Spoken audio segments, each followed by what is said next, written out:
आज का डिक्टेशन 80 शब्द प्रति मिनट स्टार्ट होगा 5 सेकंड बाद।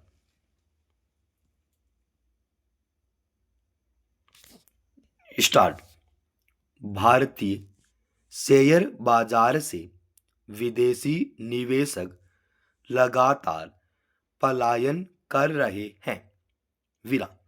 पिछले महीने शेयर बाजार में हुई भारी गिरावट से गहरी चिंता पैदा हो गई। बीते एक महीने में विदेशी पोर्टफोलियो निवेशकों यानी एफपीआई ने 34,574 करोड़ रुपए निकाल लिए। बाजार में गिरावट का यह रुख अक्टूबर से ही बना हुआ है। तब से लेकर अब तक भारतीय शेयर बाजार से करीब 1 लाख करोड़ डॉलर से अधिक की निकासी हो चुकी है। यह अर्थव्यवस्था के लिए अच्छा संकेत नहीं है।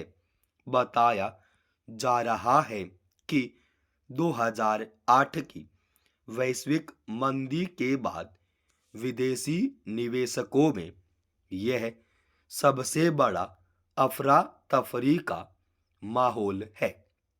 हालांकि सरकार इसे लेकर बहुत चिंतित नजर नहीं आ रही।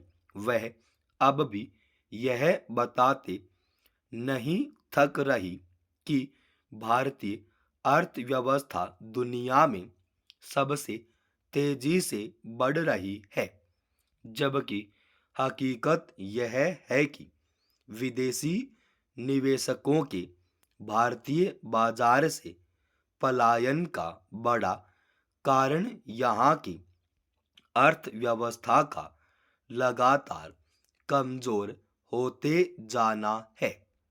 एफपीआई में यह भरोसा नहीं रह गया है कि भारतीय बाजार में उन्हें उचित लाभ मिल पाएगा। हालांकि अमेरिकी और चीनी बाजार में भारत की तुलना में अधिक मुनाफा मिल रहा है, इसलिए निवेशकों ने उधर का रुख कर लिया है। हालांकि शेयर बाजार में उतार चढ़ाव कोई नई बात नहीं है, पर जिस तरह लगातार यह उतार पर है वह गंभीर चिंता का विषय होना चाहिए। यह केवल एफपीआई के पलायन का मामला नहीं है। प्रत्यक्ष विदेशी निवेश यानी एफडीआई भी लगातार कम हो रहा है। यानी विदेशी कंपनियां भारत में निवेश करना सुरक्षित नहीं मान रही। भारत में युद्ध शुद्ध विदेशी निवेश घटकर 15.7 अरब डॉलर रह गया है। यानी पिछले 12 वर्षों में यह सबसे निचला स्तर है।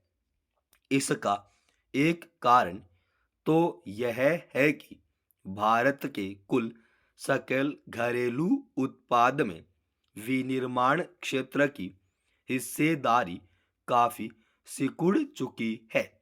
बाजार में सुस्ती है। ऐसे में विदेशी कंपनियों के लिए निवेश करना मुनाफे का सौदा नहीं रह गया है।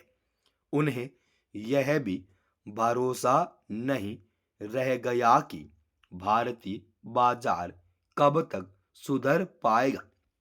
सरकार के लिए यह इसलिए चिंता का विषय होना चाहिए कि शेयर बाजार में गिरावट और प्रत्यक्ष विदेशी निवेश में कमी अर्थव्यवस्था को और कमजोर करेगी। फिर यह मामला भारतीय निवेशकों से भी जुड़ा है। अनेक सार्वजनिक कंपनियां शेयर बाजार में जो पैसा लगाती हैं वह आम लोगों की जमा पूंजी होती है। जब विदेशी निवेशक अपना पैसा निकालकर पलायन करते हैं तो नुकसान आखिरकार भारतीय नागरिकों को उठाना पड़ता है। बाजार में उतार का असर व्यावहारिक धरातल पर साफ नजर आने लगा है। महंगाई पर काबू पाना अब भी चुनौती है। पिछले 8-9 वर्षों से लोगों की आमदनी में कोई बढ़ोतरी नहीं हुई है। बेरोजगारी कम होने का नाम नहीं ले रही। इसका ही असर है कि विनिर्माण क्षेत्र संकट के दौर से गुजर रहा है। सेवा, खनन, वाहन, भवन निर्माण आदि क्षेत्रों में सुस्ती बनी हुई है। निर्यात के मोर्चे पर कोई बेहतरी नजर नहीं आ रही। ये सारी स्थितियां विदेशी निवेशकों का भरोसा कमजोर कर रही हैं। यह बात कई बार रेखांकित की जा चुकी है कि कुछ कंपनियों का मुनाफा बढ़ने से पूरी अर्थव्यवस्था की सूरत नहीं बदल सकती। इसके लिए बुनियादी समस्याओं को दूर करना जरूरी है। अगर अब भी सरकार इन संकेतों से सबक लेते हुए व्यावहारिक कदम नहीं उठाती तो दुश्वारियां और बढ़ेंगी ही। समाप्त। दोस्तों, रोजाना ऐसे ही एडवांस डिक्टेशन के लिए इस चैनल को आप अभी सब्सक्राइब कीजिएगा और आज के इस डिक्टेशन का पीडीएफ फाइल हमने हमारे Telegram channel study with form पर डाल रखा है।